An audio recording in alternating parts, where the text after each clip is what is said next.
The following is a Comfortably Zoned Radio Network production.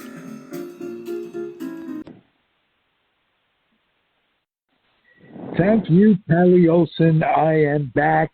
You are comfortably zoned with me, the Zig Zag Man. Excuse me. Me, the Zig Zag Man in Alameda, California, right across the bay from San Francisco, across the moat from Oakland. And I'm here, as I am on a regular basis, talking to the most interesting people in the world. And today is no exception. My guests are two baseball guys. But we're going to talk about some other stuff first. How Bock and Ellen Blumpkin, how are you? Good, we're good. Okay. Good. We once in a while I've got to get away from baseball and the candy store because life is serious, and at this point we have never been this close to losing the democracy as we are now. And I'm going to go with Alan first. Elaborate on that. Well, the thing is that first of all, let me say this: I'm trying to outlive Trump.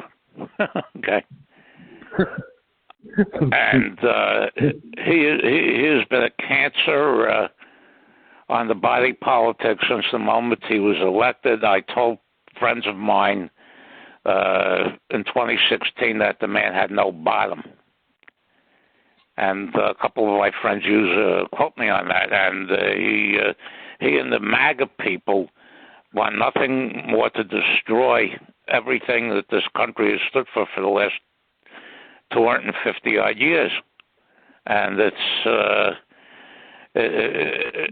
very, very, very scary. I just hope that anytime Trump, like I was PO'd about Trump being on Meet the Press the other day, but as one of the commentators I pay attention to says let him go on these types of programs all the time because he's making it worse for himself.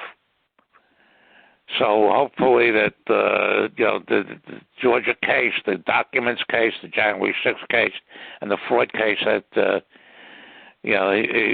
he's facing here, that there are convictions, and he and his whole motley crew, especially the former mayor here, wind up in orange jumpsuits.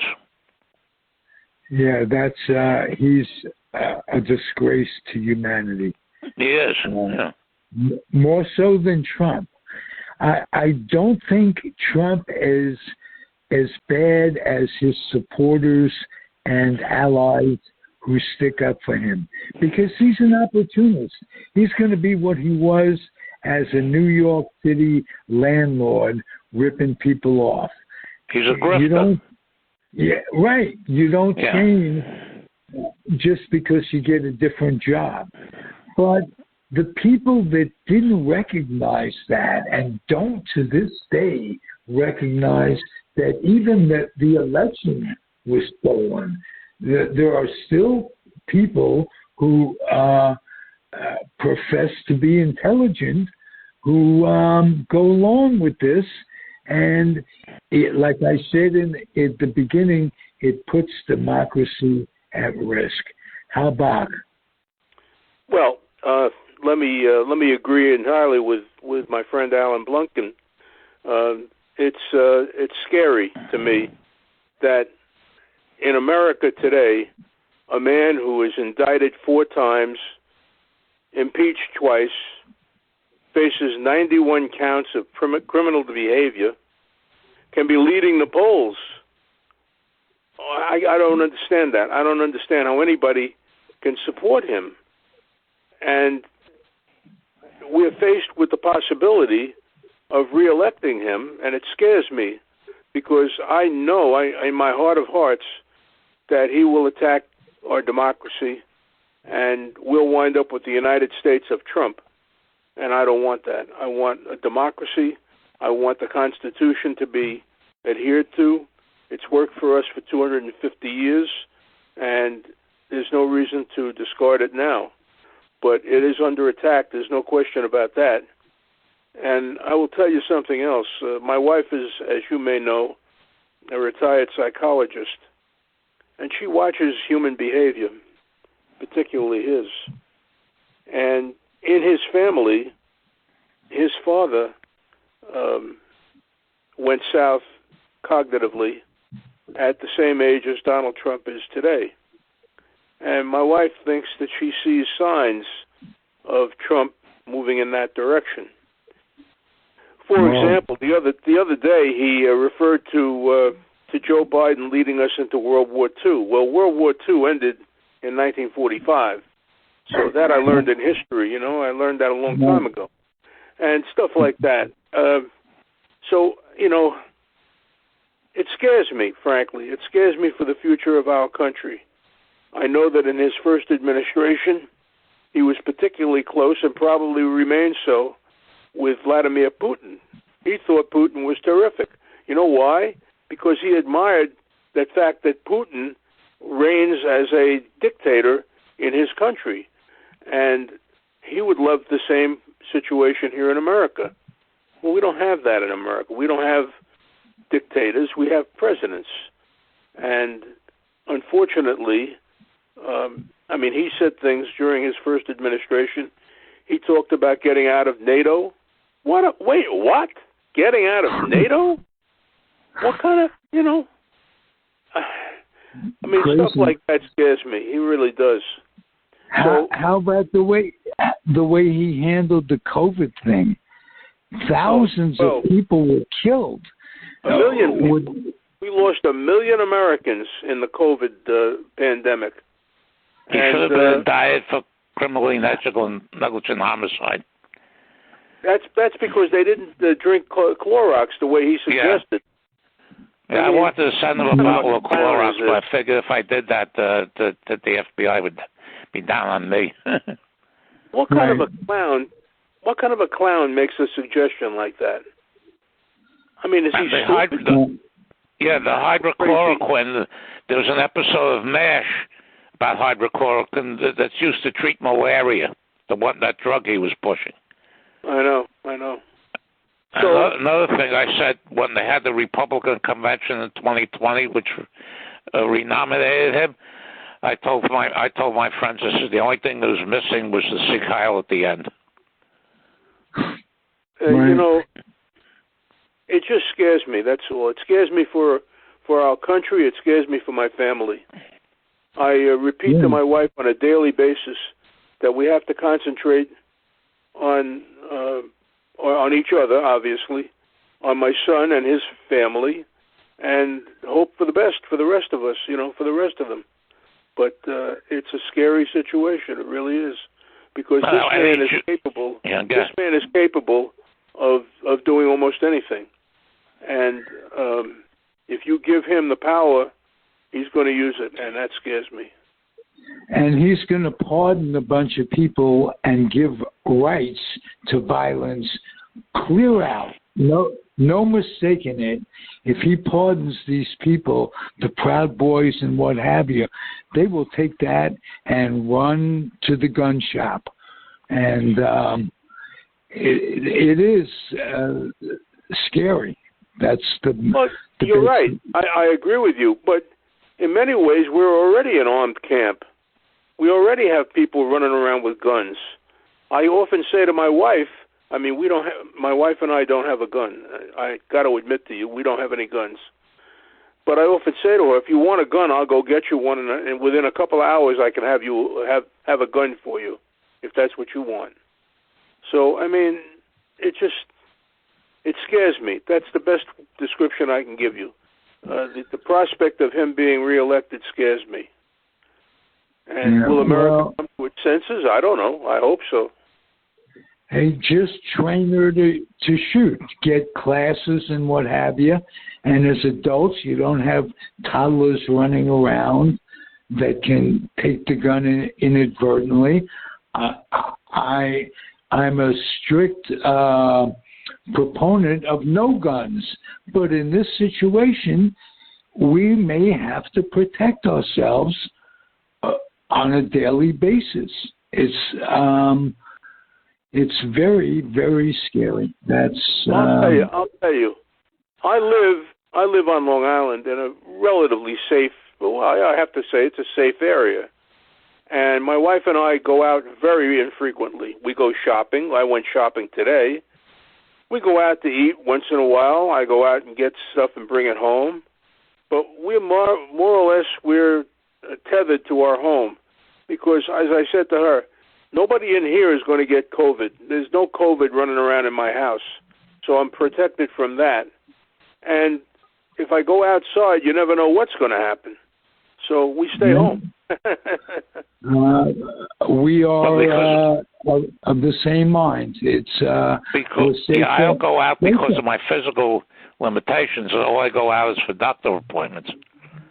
Yeah, we do that too. Yeah, but I'm physically limited. I've been on a walker for the last 9 years, and it's tough. And one of the things I said, I don't know how any Jew can vote for Trump because he had dinner with Kanye West and this Nazi, and of course he says he didn't know who this other guy was.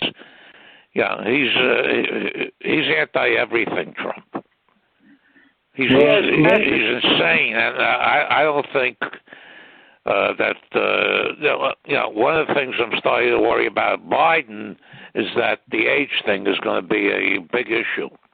It is. You're right. It is. Yeah, and but I don't think that the Trump. If the elections are honest, I don't think Trump can get elected again. And if they nominate him, because almost every candidate that he endorsed last year went down the toilet. Every big candidate, and I think that I don't think that he can carry that kind of thing again. Yeah. And Hillary Clinton was a terrible candidate against him in 2016. I just want to say something about age to defend it a little bit. It has to be judged on the individual person. I don't think Biden is competent anymore, his age notwithstanding. But there are 85-year-olds, I'm talking to two of them right here, that would be perfectly competent if that was their field because they retain seichel. And it isn't a blanket case about age. It borders on age discrimination. So let's judge Biden on his incompetence as opposed to his age. I think he has too much baggage for the Democrats, with Hunter and what have you, for the Democrats to risk it. I think that Gavin should run, and I hope they could find a way to make it a sure bet that Trump isn't elected, because I don't want any excuses. Well, Trump is this, but Biden is that. So I'll vote for Trump.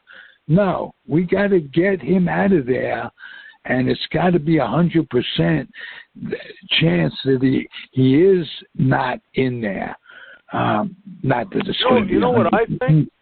I ran this past my wife the other day. He's liable to get reelected. It scares me to say that, but it's liable to happen.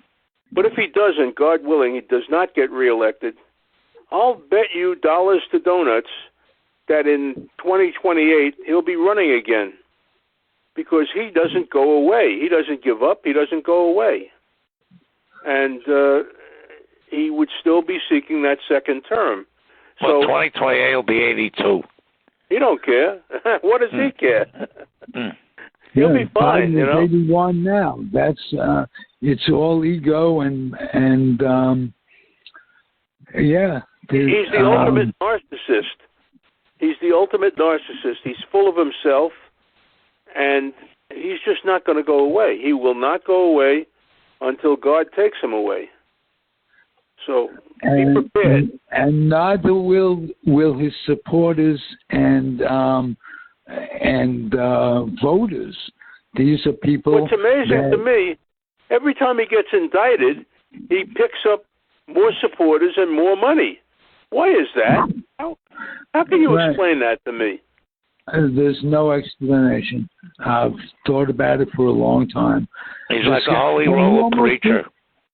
He almost enjoys the experience of getting the publicity by being in the headlines. He got the worst thing you could do to him the worst thing you could do to him is ignore him. That's right. Yeah. He relishes the attention. And he's like a 2-year-old. There are no Republicans that are standing up to him. I think Nikki Haley is the best of the bunch, but she's so far behind that it's scary. Who's he going to pick as vice president, I wonder? Marjorie Taylor Greene. No, he's going to pick that governor from South Dakota, is it? The woman governor? She's been having, she's one of the family values. She's been having an affair with one of his assistants for years. Oh, really? Yeah. And you heard about Bobert, I mean, it's a scramble. It's unbelievable that we're faced with this situation. Yeah. Why till they try to shut the government down in 2 weeks? Yeah, that's going to happen too. Yeah. What can we do as individuals? As individuals? Yeah, like what? I don't know. I don't have any power. I'm 84 years old, and I'm trying to get to 85. I'm right. But I mean, we could still talk to our friends who are on the fence and what have you. But communicating with people who are on the fence at this point isn't going to really do much good. I mean, if one doesn't know by now what he's made of and what's happened, what's going to convince them? No, Go ahead. I'm sorry. I'm sorry. I have a brother who's 3 years younger than me, and my brother is extremely right wing. And when Trump was in office, there were times that we wouldn't talk for a month. Because I asked my brother.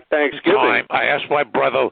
I called Trump Putin's bitch. I asked my brother point blank. I said, "Do you think he gives a damn about anybody but himself?" And since all the indictments, my brother has known not to bring this up with me, but my brother still is very, very right wing.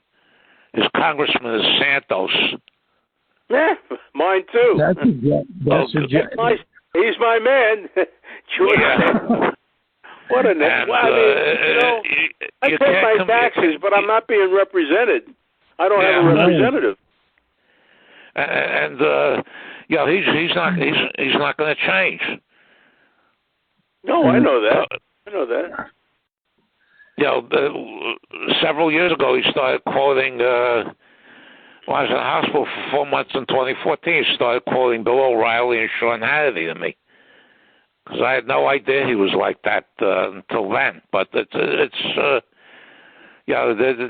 buy into all this crap. And I have another friend of mine from the baseball research group who was like Trump because Trump came out against the blacks kneeling in the football games.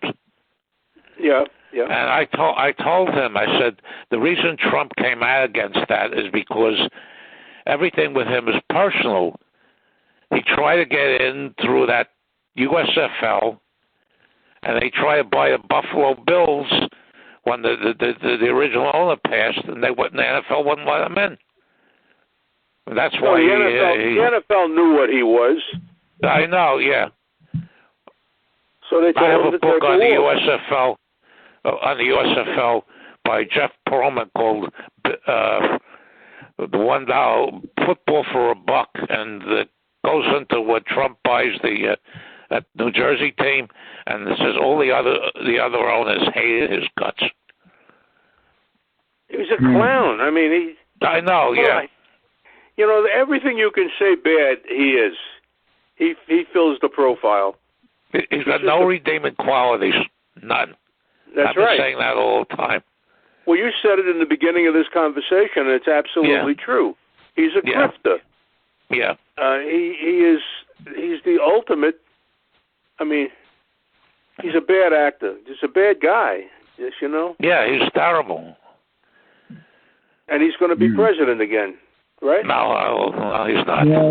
Well, I think it will come to a point where all these convictions will start making an impression in the plurality. You gotta hope, and you gotta hope for convictions. But wow, there was so many indictments. What did you say, Hal? 91? 91 criminal counts. Yeah. 91. Can you imagine? And he acts as if nothing's going on. It doesn't disturb him in the least. Everything's fine.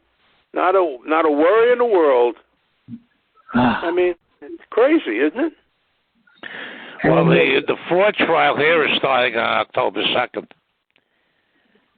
I mean, if I were in that situation, I would hide in the corner and with a hoodie on, and now hope that nobody noticed me. And the blanket, right? A little blankie at that point, and crying.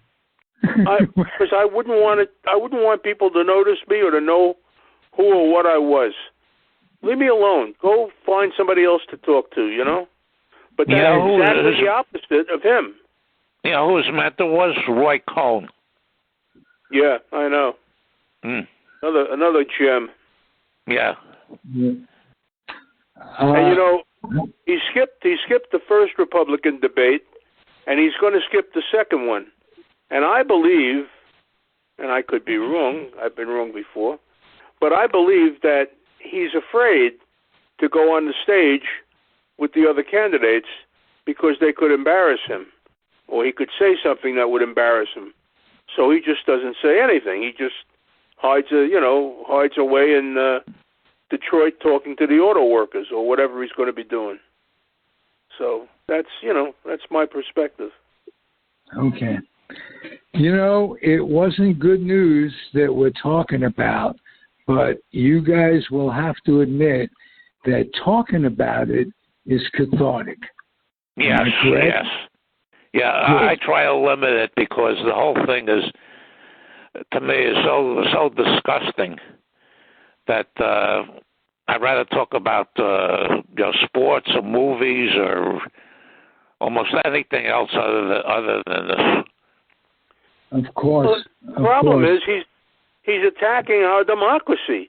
This is the system of government that we've had since the founders 250 years ago. And you can't have that.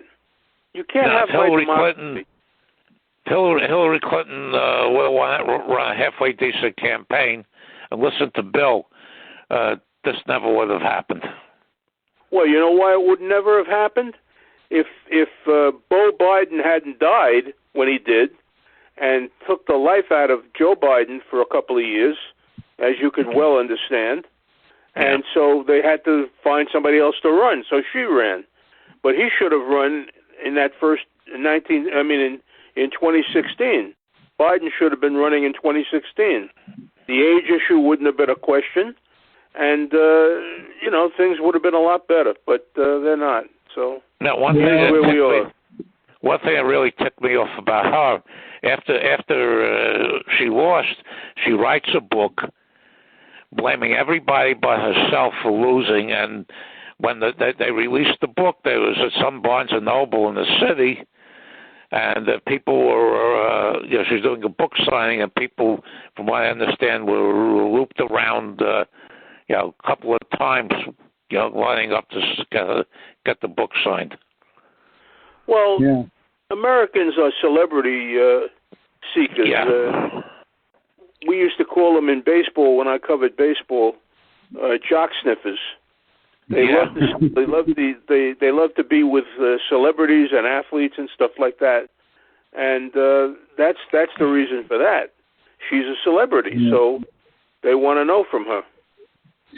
Well, let me tell you something. Here's my opinion, and I'm going to sound like a socialist and this, that, or the other thing, but the Democratic National Committee disenfranchised my vote for Bernie Sanders.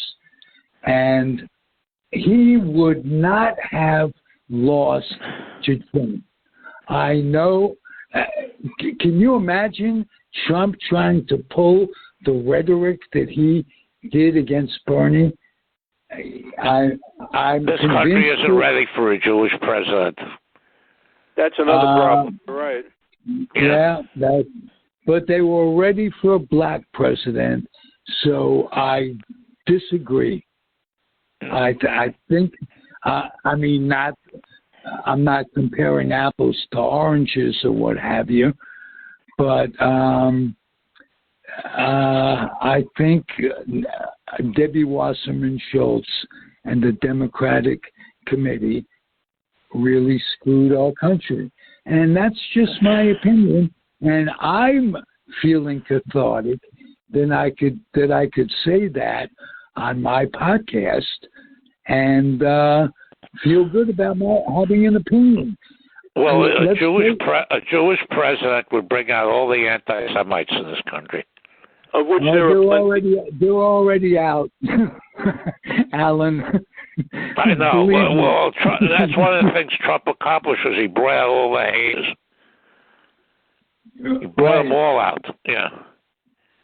My wife, who's much smarter than I am, once told me, she said, America will have a black president before we'll have a woman president. And I said, you're crazy. America's a racist country. We'll never have a black president. And then along came Barack Obama. But we still haven't had a woman president, and I doubt very much whether we will. Yeah. Now the problem is if you're electing an 82-year-old man to be president, and his vice president is a woman, you never know, right? Right. Every day I look at every day as a gift from God. At my age. Well, I'm a kid compared to you, Hal. I'm only 80. Oh, you're a kid. You're a baby. Yeah, I know. Yeah. Well, I tell friends of mine who are in their late 70s that they're kids. Yeah, I'm 77, and God willing, I'll catch you guys someday. But I always say to my wife, I'm in the home stretch. Yeah. I want to ask you, Hal, does your wife read any of Mary Trump's writings? Not particularly. My wife likes fiction. She reads a lot of fiction. She does a lot of crocheting. I mean, she's retired, you know. Yeah. Well, I read Mary Trump's book, and what that did, it convinced me that I didn't have to get all these other books, this 500-page books, telling me what a bastard Trump is. That book was enough. Well, yes. I mean, a relative who was sitting at the dining room table through it all. That was a great work. Her writings. Hey guys, 2 weeks from now, come back, and I promise we will talk sports. But hearing your opinions, getting your it's almost a verification of how I feel in a lot of ways. And I can't tell you how happy I am that we did this show. Well, it was fun, and well, I don't know if it was fun.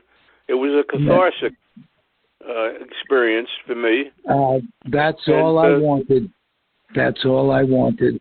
We didn't make things better, but we identified them to ourselves, and hopefully a few listeners will go, wow, let me use what they say in a water cooler argument. And that's what it's about. That's what podcasting is about. Thanks for your input tonight. Comfortably Zoned Radio Network. I'm Ralph Tycho. My guests were Hal Bock and Alan Blumkin. Thank you, gentlemen. Happy trails. And okay. Happy good night, trails. everybody. And Good night. Good night, everybody. Bye-bye. Be well. The proceeding has been a Comfortably Zoned network production. You are advised to keep your dreams wet, your humor dry, your children and grandchildren out of military recruiting offices and off the laps of clerics who wear dresses. Thank you for listening, everyone. Happy trails.